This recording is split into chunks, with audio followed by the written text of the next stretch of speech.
All right, welcome, Powers on Sports Podcast.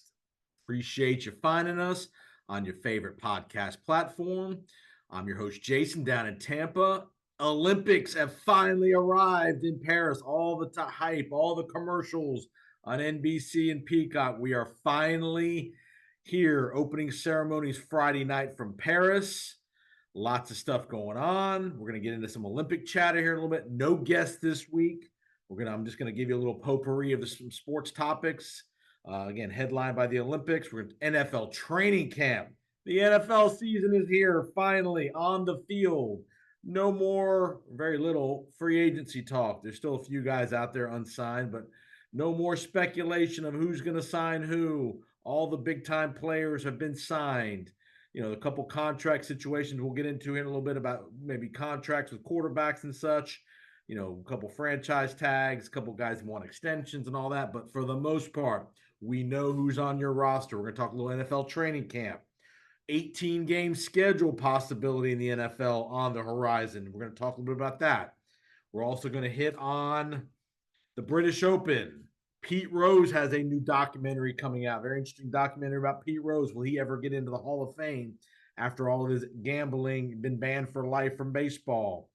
The NBA rights deal, some interesting news that came out on Wednesday about that. A little finality potentially. College football media days underway, and we finally have the legitimate political race. Let's start there. Biden out. He had his address to the American people on Wednesday night from the Oval Office. He's finally out. It's over. After that debate debacle, it was just a matter of when, not if, he was going to get out of the race. And finally, Joe Biden out. Kamala Harris, Kamala Harris is going to be your Democratic nominee. Regardless of which side of the political spectrum you're on, because we're not going to make this a political battle, you got to at least give Biden a little bit of credit for stepping up and facing the music of the reality of the situation relative to his age and his perceived cognitive decline a little bit. Again, lots of debate of policies and all that stuff, but excuse me, it's been since 1968, Lyndon Johnson, that we've seen a president not run for reelection. So again, give Biden credit. Again, was he pushed out? Did he had to be nudged 8 different times by 8 different people? Yes, but he did it, and it's very rare for any political figure, notwithstanding the president, to say I've had enough. I can't do the job anymore, and I'm dropping out, not seeking reelection. So doesn't happen very often. Again, since Lyndon Johnson in '68 has not happened at the presidential level. So give Biden a little bit of credit for doing that. So now we're going to have a 105-day race to November between Harris and Trump. So it'll be interesting to see how all that unfolds as we get to the Democratic convention here in a couple of weeks up in Chicago. And then you'll have the sprint to the finish to November and election day. So there's your political note. Give a shout out to my guy Chris Russo on Sirius XM. He re-upped for 3 more years on XM. I love Chris. Listen to him almost every day. I call into the show. So again, if you're a Sirius XM subscriber, definitely encourage you to check out Mad Dog Unleashed, Channel 82. Chris Russo back in the mix for 3 more years. Obviously, you see Chris on First Take with Stephen A. On Wednesdays and during the week occasionally, as well as on MLB Network. But Chris is a great guy, the godfather, the GOAT of sports radio. Remember, he and Mike Francesa were pretty much the first duo to go, to have sports radio fandom and basically help create an industry of what it is today. And Chris was the starting figure, him and Francesa up in New York City with WFAN back in the late '80s. So give a shout out to my guy Chris Russo, who I've met a couple times. Met him down here in Tampa a couple times. His son went to the University of Tampa, was a student, and then obviously part of the basketball program. Now his son is a coach at Northern Arizona. He's got another son who's getting into the radio business. So I have met Chris a couple of times down here, had his picture taken with him, and he actually knows who I am. So that's a good thing. So shout out to Chris Russo, Mad Dog Unleashed, Channel 82. All right, let's get to the Olympics. Finally, we are in Paris Friday night, opening ceremonies down the river. That'll be a cool setting. Apparently, the Seine River is where they're going to have the opening ceremonies, where they're going to have all the athletes going down boats, ferry boats, and all that kind of stuff. So a little different way of doing the opening ceremonies. I think it'll be a cool event on NBC. I don't think I'll be watching. Not a huge opening ceremony fan of the Olympics, but needless to say, that will be a fun event for those of you that like that kind of stuff. Flag bearers for the United States, two big names: Coco Gauff for the women, the tennis player, and LeBron James was voted to be the flag bearer for the United States Olympic delegation. So that'll be obviously LeBron in the U.S. basketball team, and LeBron 40 years old. So LeBron and Coco Gauff are going to be your flag bearers for the Olympic delegation for the opening ceremonies. Couple names to keep an eye on here that'll probably be their last Olympics. Obviously, we talked about LeBron. You're going to have in the swimming department. You're going to have probably Katie Ledecky's probably her last Olympics. So we'll see how many more gold medals she can rack up or medals. She has been a legendary figure in the women's swimming department. You have Simone Biles, the gymnast. She's going to most likely be her last Olympics in the gymnastics component of things. So we'll see how they go. One of my favorite, obviously one of my favorite tandems is Dan Hicks and Rowdy Gaines on the swimming call. So again, you'll see some great swimming action. The first that usually starts. That's the week 1 and week 2 of the Olympics. About 10 days of the first 10 days or so. The track and field will start in about day 5 or 6 of the Olympics. Track and field note. You're gonna love this, guys. Part of the podcast. I am reconnecting with Dan O'Brien. Dan's gonna join us each week of the Olympics for the podcast. He's going to jump on. We're going to talk. Myself, Dan O'Brien, TJ Reeves are going to talk for 10 or 12 minutes each week about the doings of the Olympic Games for that particular week. So Dan will have some great insight. Dan is already over in Paris, going to be doing some promotional things, some appearances, things like that with sponsors. Will not be part of the Olympic broadcasts with track and field, but he will be part of the Powers on Sports podcast each and every week of the Olympics. Again, he's going to give us a little synopsis of the week that was in the Olympics. So we're going to have Dan on starting next week. So you'll enjoy that. So definitely check that out. Dan O'Brien, 1996 decathlon gold medalist. Look him up. All-timer, tremendous. Look him up.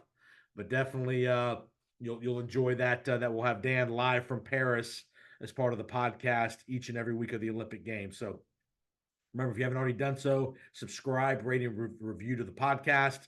Remember, you can find out the video components on Jason Powers' YouTube channel, the Jason Powers Sports channel on YouTube. You can find archived interviews. We interviewed Dan about 2 weeks ago after the Olympic trials. So if you want to hear some great track and field analysis, talking about the pressures of making the Olympic team, go check that out, archived. You can see the video interview as well on the YouTube channel, and you can find the entire podcast on the archive podcast on the Powers on Sports podcast. And again, subscribe, rate, and review. You can find us on X at JPO Sports. Love to hear some comments. If you have any comments, love to hear from you as well. So Olympics Friday, Paris. Remember, it's about a 6-hour time difference. So you're going to see, you'll probably see some stuff on tape delay. That's going to be on NBC. The prime time, obviously the prime time coverage each night is going to be on tape delay, but you'll see all the good stuff. Remember, you can find all the Olympic stuff pretty much live, most all the channels. You're going to see USA Network, CNBC, Peacock, all the NBC Universal channels will be broadcasting all the Olympic coverage throughout the days. So definitely check that out and get your TVs wired and ready to go for the different channels of Olympic coverage. All right. NFL training camps underway. Everybody has reported. All the teams have reported. You're going to see the Hall of Fame game, and I think this time next week on Thursday night, I believe, is they're going to have the Hall of Fame game up in Canton. You're going to have induction ceremony on the weekend, as well for the Hall of Fame. So again, I think it's Bears and Texans are going to be in the Hall of Fame. Again, who cares? Caleb Williams signed. I think all the draft picks have been signed. You got a couple holdouts to be aware of. What are your thoughts on training camp? I know everybody goes into training camp with heightened expectations for your favorite team. For me, I used to be gung ho about following training camp day to day, especially these first couple weeks. I just can't. It's pretty hard nowadays, other than following potential injuries. I'll listen to the press conference of the coach, but to be worrying about whether the seventh round draft pick is going to challenge somebody for a starting spot, or oh my God, the undrafted free agent corner is playing great, or that wide receiver who we've never heard of made 2 spectacular catches. Okay, great. Let's see him in the preseason games. That's what really is going to matter. A couple of these guys will make a team by their performance in training camp, but again, for the most part, these first couple of weeks of training camp is all about preventing guys from hopefully getting hurt, getting any unsigned guys signed, and we'll talk about those guys in a couple minutes. But again, the heightened anticipation of your team starting camp. Obviously, my team, Tampa Bay Buccaneers. Yeah. When I was a young man, much more into it. I used to go to training camp every day. Used to be at the University of Tampa here in town. It would be open to the public. I used to be a guy when I was in high school and college, home for the summers. I would try to go to training camp every day. I just can't get that much into it anymore. Plus, the access to training camp is much different now than it used to be. Very difficult to get tickets to go to training camp. It's a lot of times it's for season ticket holders. Not very many public practices, things like that.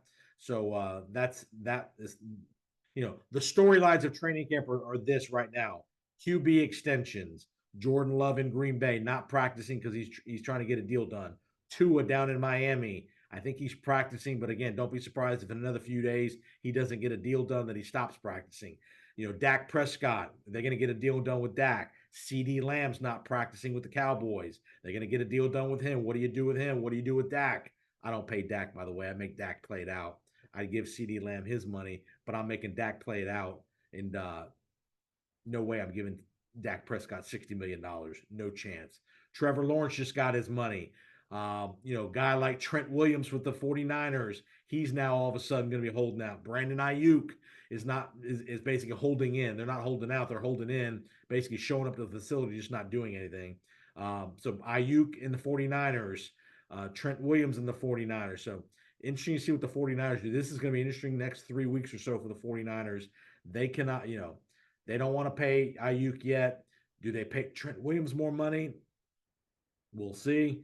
I could see the Niners making a deal, whether it's Deebo Samuels, potentially Ayuk.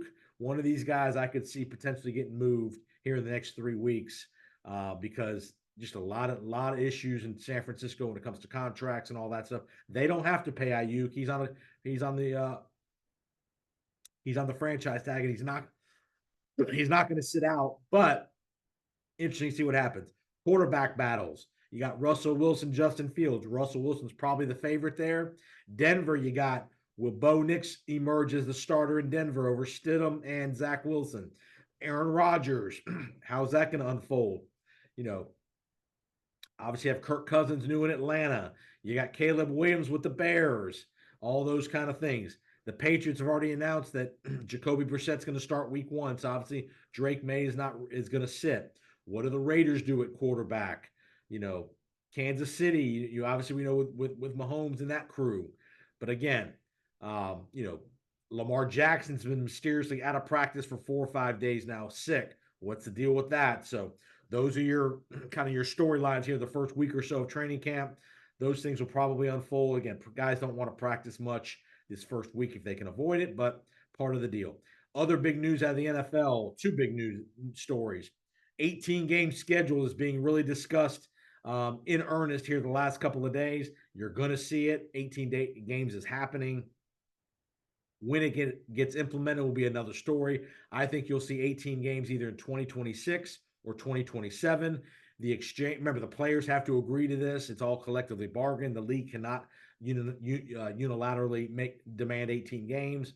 They will negotiate this with the players. Obviously, with the players, it's going to be more money because they will now add a little bit to the TV package. and all that stuff. The other part of this 18 games is what are the players going to get back in return? You're probably going to have one less preseason game, so go from 3 to 2 games in the preseason, which again is a waste of time anyway. So, and the other part of this, you'll probably see a reduction in OTAs, number of OTA practices that are allowed, things like that. Will probably be the trade-off in exchange, and you're also going to see probably a second bye week. Most everybody's going to, you're almost for sure going to see a second bye week. Are you going to see roster expansion? Are they going to allow a couple more guys on the active roster, which means more money, more salary, all that stuff? Those are the things that have to be debated. There's been some speculation that players, in theory, could only play 16 or 17 out of the 18 games, where they would have to be inactive for at least one game during the year, either by choice or by injury. We'll see if something like that passes. I don't know about that. But again, 18 games is coming in the NFL, just a matter of when it happens. My prediction is going to be 2026.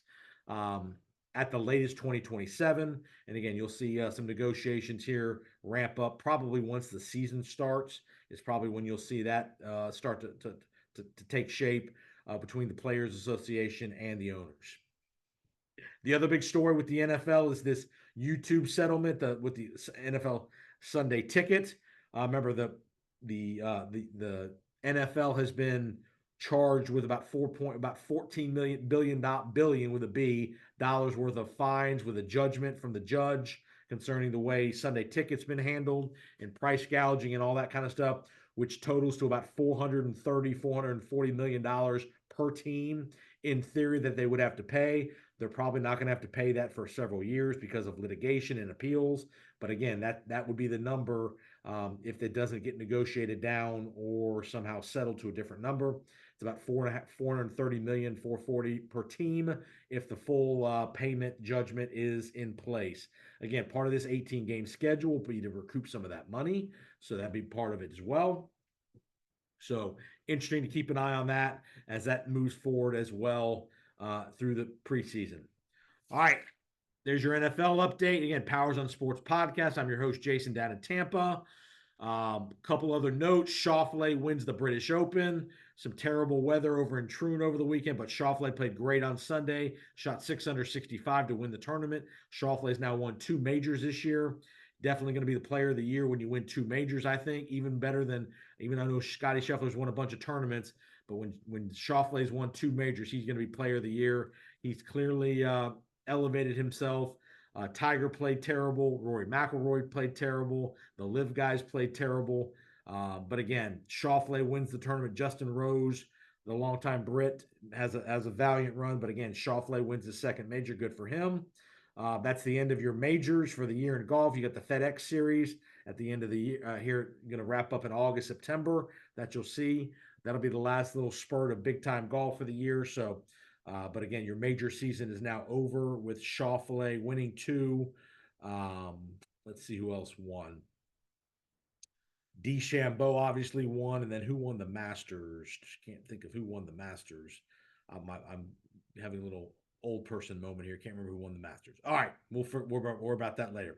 All right, see the news about the NBA rights deal. The NBA made a major announcement on Wednesday afternoon that TNT is out. They are out. Remember, they had a right to match potentially the Amazon bid for one of the NBA packages. Remember, ESPN and NBC were pretty much cemented in as 2 of the partners, but the negotiation between TNT and the NBA, they had a right to theoretically match the Amazon offer. The NBA has rejected the TNT offer. Amazon has been awarded the third part of the component of the NBA package. TNT's probably going to sue over the terms of that because they're claiming they matched the offer and that they had the right to match the Amazon offer to keep the package. Obviously, the big news with TNT being out will be what is the fate of Inside the NBA with Ernie, Kenny, Shaq, and Barkley. No decision has been made on that yet, or what that iteration is going to look like moving forward. Remember, they still have 1 more year on TNT, so you're going to see NBA on TNT next year. It's the new contract starts in 25-26. But TNT has been ruled to be out by the NBA as of Wednesday afternoon. So we'll see what any litigation related to that is, and if there's a settlement or if Amazon stays in to take over that portion of the NBA package, which would include, I believe, some conference finals, things like that. Things like, I think the NBA is making like 7.6 billion per year on rights fees, which is incredible. The WNBA signed a big new 11-year rights deal, so that's good for them. All-Star game was really good in the WNBA. They beat the Olympic team. So, in the highest rated WNBA All-Star game ever by like 2 million people, over what the highest rated one was before. So good for the WNBA and the Olympic All Stars for playing hard, making it a very quality game, very competitive. Good for them.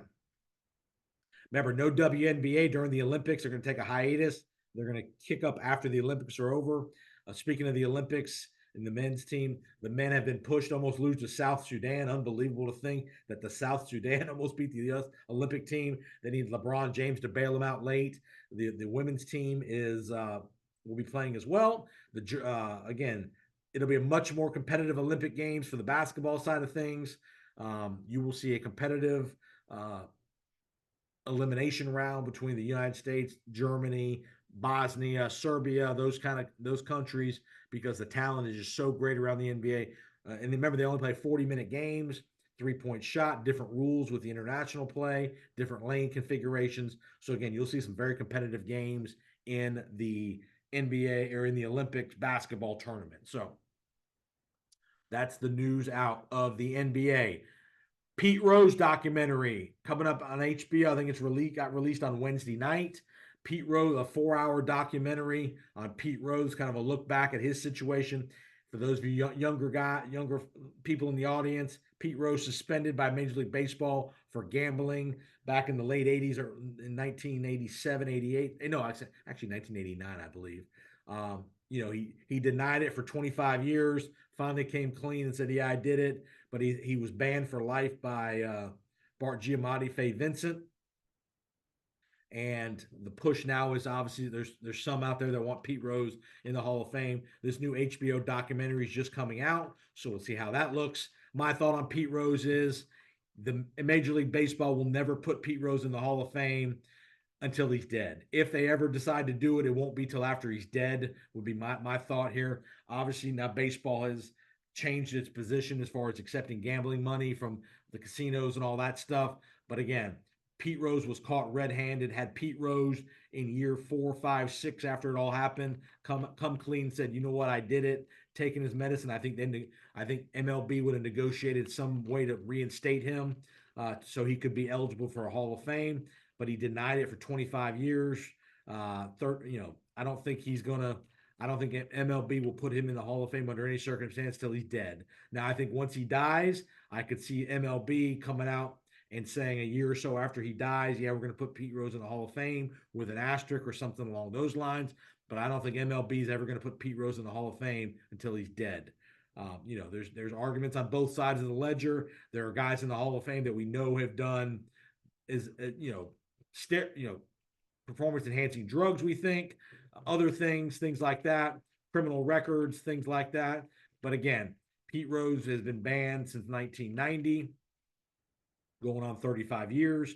He denied it forever when he was, caught red-handed with the slips and everything. There was no question that he did it.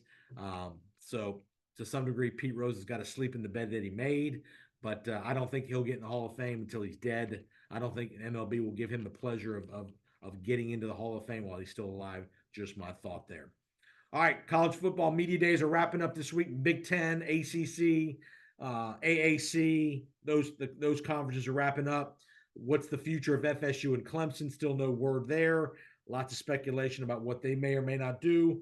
ACC's proclaiming they're not going to let them out of the deal. We'll see what happens there. But those are the two next big teams to have to fall in the what would North Carolina potentially do, Virginia.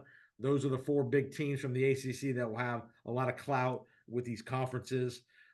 College football training camps start 1st of August. So you'll see your favorite college teams are going to start practicing probably mid to late next week all around the country. So we'll see how that goes. First games, I believe, are the 24th, the weekend of the 24th. And then you'll have a full slew of games the Labor Day weekend on the 31st, all throughout the country. But you will have some games on the 24th starting up. Another 12-team playoff. Remember, that starts this year. Top 4 seeds get a bye. Next 8 will play and all that stuff. So remember, 12-team playoff this year, first year of that. So that'll be an exciting change there. So there's your updates for the week. Again, appreciate you finding us on the Powers on Sports podcast. Remember, Dan O'Brien, the next couple of weeks, live from France and Paris at the Olympics. We're going to give you an Olympic update every week. Some things that are coming up in August for you on the podcast. We're going to have divisional previews around the NFL. We're going to have some great analysts from around the country breaking down the different divisions. We will break down all 8 divisions in the NFL. We'll have some college football conference previews, things like that for you all throughout the month of August as we prep for the opening of college football in the NFL. So it's going to be an exciting, fast and furious next month on the podcast. Remember, check me out on the Press Box Radio Show on Tuesdays and Thursdays. It's a 5-day-a-week show, but I'm on Tuesdays and Thursdays. PressBoxRadio.com. You can listen to it live or on demand. We talk about all things. It's based out of Atlanta. We talk about all things. We'll talk a lot of football. Have a lot of great guests. We talk to people from all over a lot of big timers in the world of sports, especially in the football world. We talk to on the Press Box. Got a lot of connections, a lot of great interviews. Mike Grace and company. Appreciate Mike for having me on. But again, I'm on Tuesdays and Thursdays throughout the season, and we'll be doing that. No Quarter Given podcast, which is my All Buccaneer podcast. We'll be cranking that up here in the next couple of weeks. We'll do a training camp edition with myself and Peter Blake. Check out Peter Blake on his show, the JP Peterson Show, here in the Tampa Bay area. You can also check that out on demand and live anytime on social media. JP Peterson Show. Google it, look it up. They do a great job over there. And I'll also be part of the most likely the Florida Football Insider. We'll do an all state of Florida podcast talking about all the college football teams in the state of Florida every week, recapping the week's prior games, previewing, talking to coaches, talking to players around the state in that. So the Florida Football Insiders podcast. And I also am still check out my work on Spectrum Sports here in the Tampa Bay and Orlando markets. I'm a contributing part of their Spectrum Sports 360 show that airs every night at 10:30 p.m. in those markets. So if you're in those markets, check it out. You'll see me on periodically throughout the weeks as well. So appreciate you finding us. Enjoy the week. Again, enjoy the Olympics. Kicking off the Olympics. We'll get cranked up Monday. We'll start full bore with the swimming. Track and field will be later next week. Soccer's already started. The U.S. has already lost to France in soccer. All the soccer stuff starting, so you'll see all the stuff here in the next several days, cranked up on all the NBC Universal channels, NBC, Peacock, CNBC, USA Network, Bravo, all in between. Get your favorite NBC channel cranked up and ready to go. And again, Olympics, NFL training camp, preseason games will be starting in another week or so, couple weeks for everybody. Everybody's in camp. We'll see who signs, who holds out, who gets hurt, any trades, all that good stuff. And college football and the NFL seasons are right about 5 weeks away or so. So enjoy your rest of your summer. High school football is getting ready to crank up. Most all the high school teams start practicing next week. My first game is mid-August, so about 3 weeks away there. It's here before you know it. Looking forward to it. Drink water, stay out of the sun, protect yourself, be safe, be nice. Have a great week, and we'll see you next time on the Powers on Sports podcast.